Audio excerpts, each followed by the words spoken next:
Shinju Gods is the new 6 Path of Pain?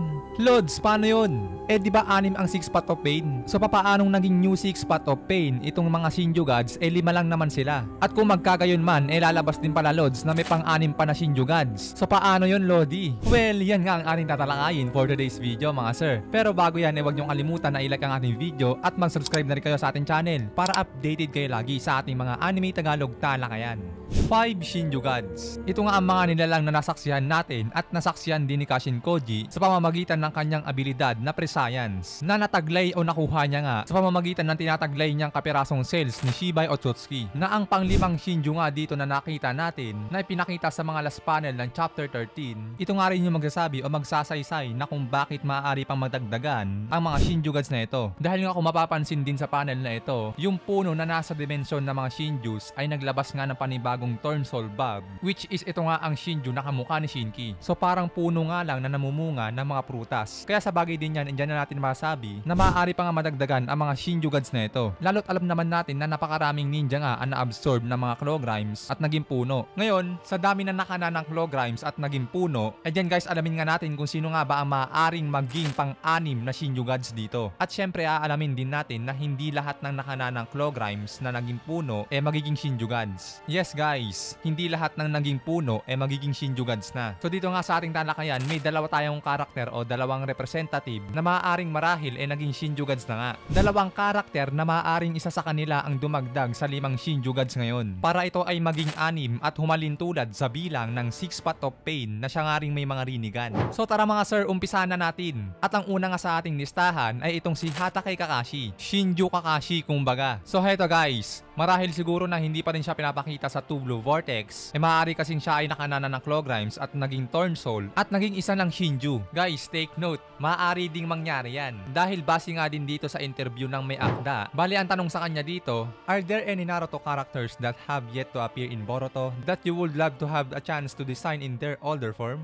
Sagot naman dito na may akda, it will spoiler, but you have to wonder, why doesn't Kakashi Sensei get much screen time even though he's such a popular character? What a mystery. Not that I can say anything about it. So ayan guys, binigyan na tayo ng clue na maaari na ngang palitawin si Kakashi dito sa Boruto 2 Blue Vortex. Pero syempre, hindi yan basta paglitaw lang mga pare. Kumaga plain na paglitaw lang, pinakita lang si Kakashi. Kaya marahil itong pagpapakita kay Kakashi ngayon, shocking to mga pare koy. Talagang gugulatin tayo dito. Hindi yan siya basta ililitaw na parang trippings lang. Uy, andyan na si Kakashi, kamusta na? Balita pre, nangyari? So hindi naman yung basta ganun-ganun lang mga pare, no? Kaya I guess, isa sa pahiwatig ng may akta dyan sa interview na yan, na si Kakashi ay nakana ng Clogrime at naging isang puno at naging isa ng Turnsol Bulb na patungo na nga rin sa pagiging Shinju God. At saka guys no, popular na karakter din kasi si Kakashi. Kilala din siya ng karamihan. Kaya hindi rin pwede na kung sino-sinong ninja na lang yung gagawin nilang Shinju dito. Kaya kung papansinin nyo din, may mga ibang ninja na nakana din ng Clogrimes pero hindi naman naging Shinju yung mga yon. Kumbaga nanatiling puno pa rin sila. So ibig sabihin guys, hindi common nakana ng Clogrimes at naging puno magiging Shinju Gods na agad. At marahil yung puno na naglalabas ng Turnsol ang pinipili lang nung nakatauhan is yung may mga potensyal. Hindi siya kukuha ng kung sino-sinong ninja lang na gagawin niya agad itong Shinju. So may pagkamaarte at masinop din itong puno na to, no? Hindi siya nagre-release ng Turnsol Bulb kapag mahinang nilalang ang nakana ng Clogrimes. Kaya mga pare ko, nagigets nyo naman siguro ibig sabihin natin dito. Yung puno dito na nagre-release ng Turnsol Bulb, ang pinipili lang nun is yung mga karakter o yung mga ninja na may mataas na potensyal. Kaya I guess, isa sa mga napili ng puno na to na maging Turnsol at magiging Shinju God ay itong si Hatake Kakashi. Dahil si Kakashi, kahit walang Sharingan,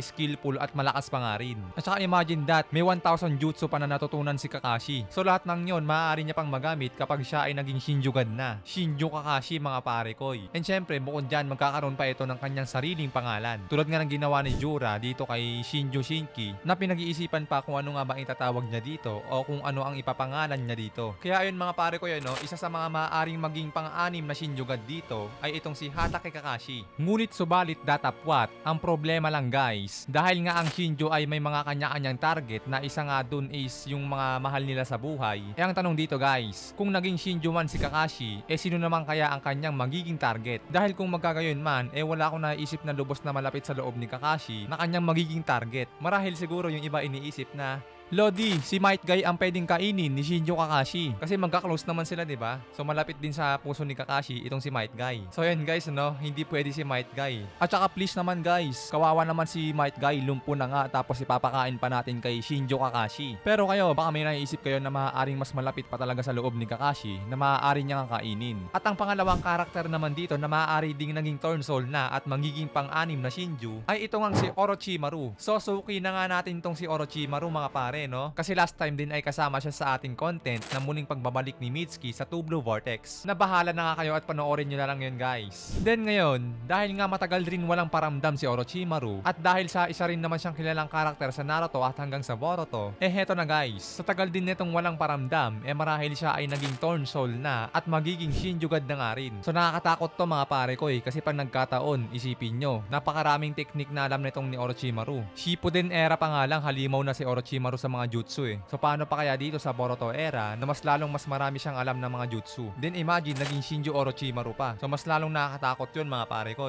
Then dagdag mo pa yung Edo Tensei niya. Ano kaya mangyayari pag yung Shinjo Orochimaru gumamit ng Edo Tensei? Nako po, bahala na kayo dun guys. At syempre about sa kanya magiging target, matik na dyan guys ang kanyang Junakis na si Mitsuki. Guys, para sa akin posible din talaga yung idea nito dahil tandaan natin si Kishimoto na ang humahawak ng kwento ng Boruto time skip na itong dalawang kilalang karakter na to na hindi pa rin pinapakita, baka isa nga sa kanila ang naging turn soul na at magiging Shinju. Ayun ang para sa akin na naisip kong ginagawa ngayon ni Kishimoto. Dahil kung papansinin nyo rin, unti-unti na nga ini-insert ni Kishimoto yung mga pangyayari dati. Unti-unti niyang binabalik but in a different style and story. Katulad na nga lang ni Boruto na isa lang ang full Otsutsuki, pero ang way pa rin na ginagawa nito is yung ninja way, katulad ng pagpapalakas at pagsasanay. Kaya ngayon dito sa ideya natin na itong 5 Shinju ay marahil maging 6 pa ang bilang, na ihahalin tulad nga rin ni Kishimoto sa 6 Path of Pain na meron nga rin o nagtataglay din ng kanya-kanyang Rinnegan na magkakaiba rin ang mga abilidad nito. Nakatulad nga din sa sinabi natin nakaraan sa full review ng Boruto 2 Blue Vortex Chapter 13 na itong si Matsuri ay parang sinarakapat ng 6 Path of Pain na kayang ibalik sa dati ang mga living and non-living things. So diba itong narakapat nagagawa niyang maayos ulit yung mga nasira or namatay. Na ganun nga din dito kay Matsuri. Nagawa niyang ibalik si Hidari matapos ang kung ano-anong pinagagawa niya. At ito namang Deva Path na siyang leader, nakakalipad at pinakamalakas sa grupo. Na ganun nga din dito kay Jura na siyang leader, nakakalipad at pinakamalakas sa grupo. Kaya ayun nga guys no, na-base na rin sa mapapansing mga pangyayari ngayon, maaaring ang isa sa plano ni Kishimoto na yung angas nga nitong 6 Path of Pain ay ibalik nga sa pamamagitan nitong mga Shinju.